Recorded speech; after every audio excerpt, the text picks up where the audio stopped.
Hello there, Sir from 17 once again. This is my Birth by Sleep Critical Terra walkthrough. This is the Castle of Dreams. It'll be split into two parts as per normal, one the level, one the boss, and we begin here at the fountain taking on some Unversed. We've got some stronger spells now, we're stronger as a character, we've got a gradually growing life bar, and I still haven't used the focus gun at all, which is interesting to see. A really powerful tool that could speed up a lot of these fights, but I'm just not going for it, so there you go. Also using spells now that are building towards a command style of Diamond Dust, which of course will remind most people of good old Shiva. A very powerful one as well, if you're taking on somebody who's elementally weak to ice. But I don't think I know too much about the elemental weaknesses in this game, so they all kind of work well.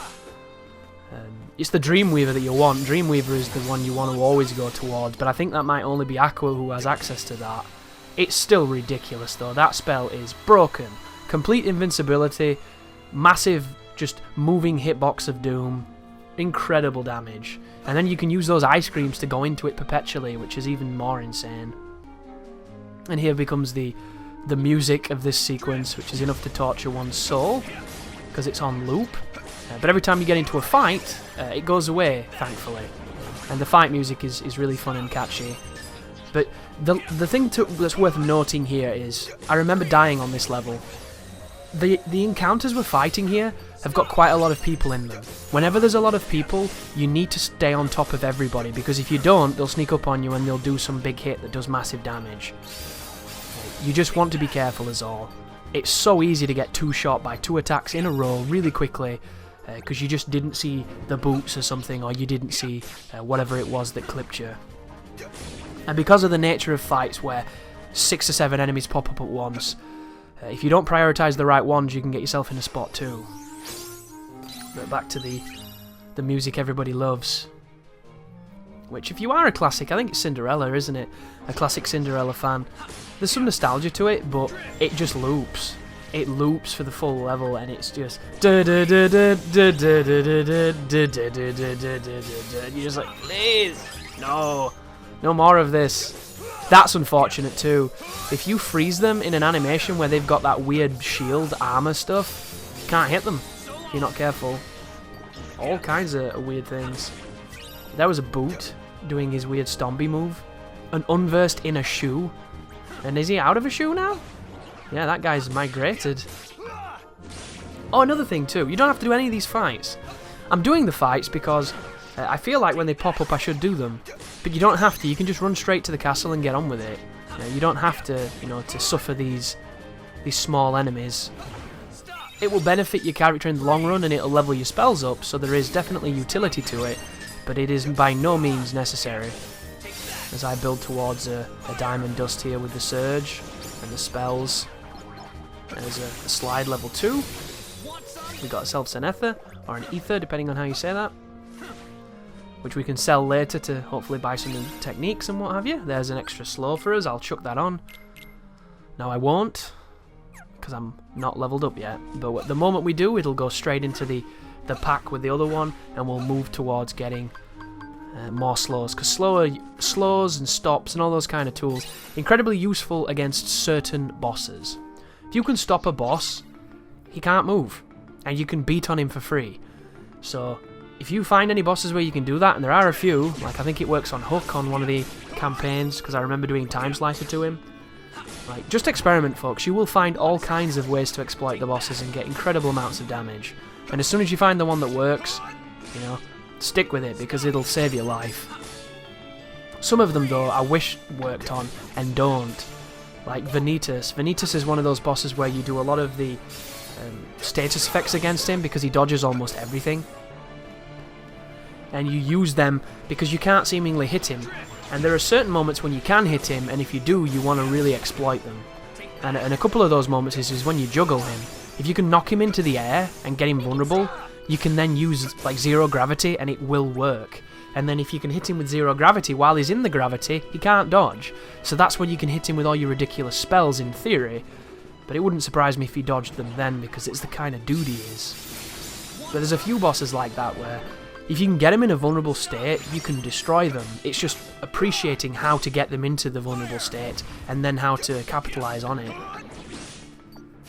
And the enemies are all kind of just like punching bags, aren't they, really, when you think about it?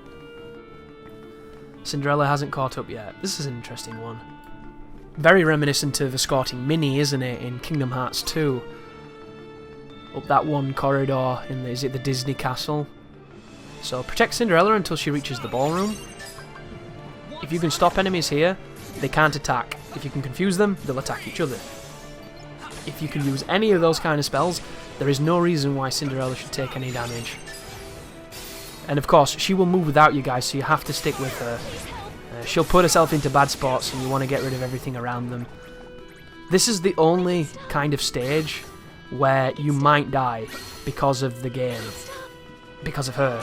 And you'll notice you get a prompt on the screen that says press square, which is a teleport block, which is really powerful.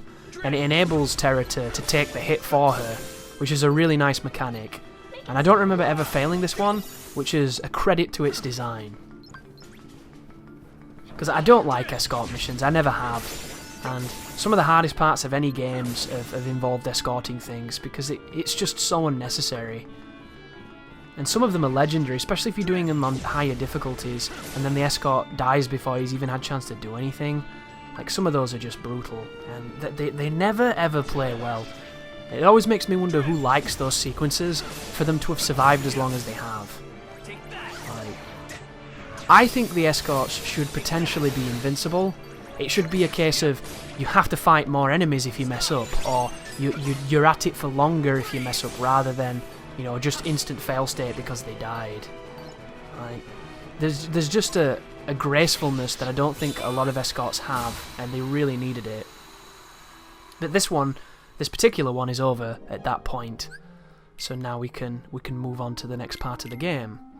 As I check my abilities and I drop a few to put a few other ones in.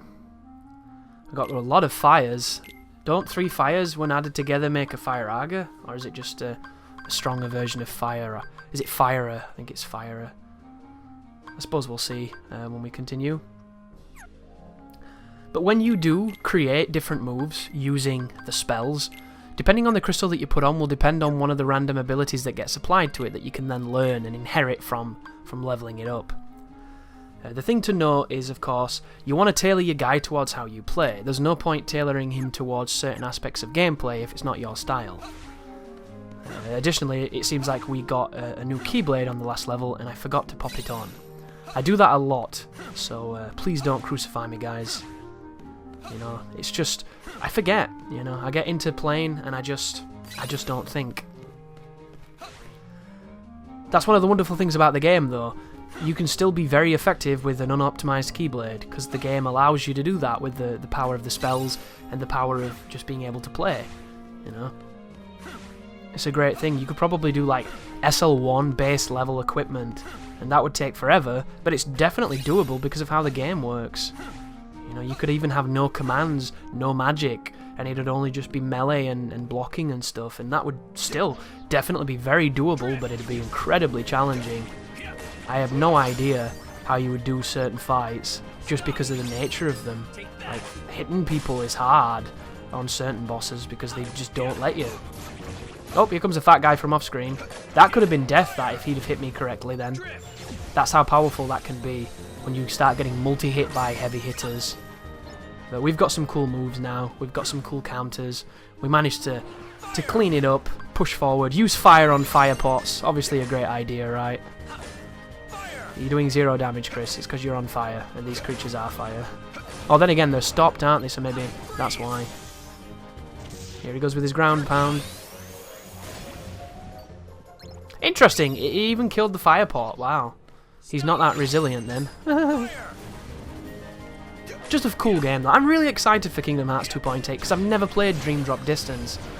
And I don't really know anything about the game other than that you can play as Riku in it, I think.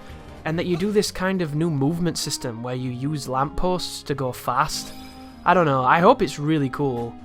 I might hate it, you know, there's every chance I could hate it, and that would be very sad. But I can't imagine a world where I would, because I'm I like Kingdom Hearts, you know, I'm not the biggest fan of it.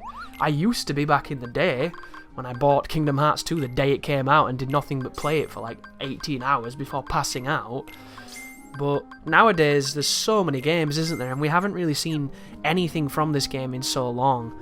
Like, we haven't seen a numbered sequel for an incredible large amount of time. And there's been all these other things that have been great and fine and what have you. But did you really think we'd be waiting this long for Kingdom Hearts 3 when you were back in Twilight Town? Back in like 2006 or wherever it was? I didn't.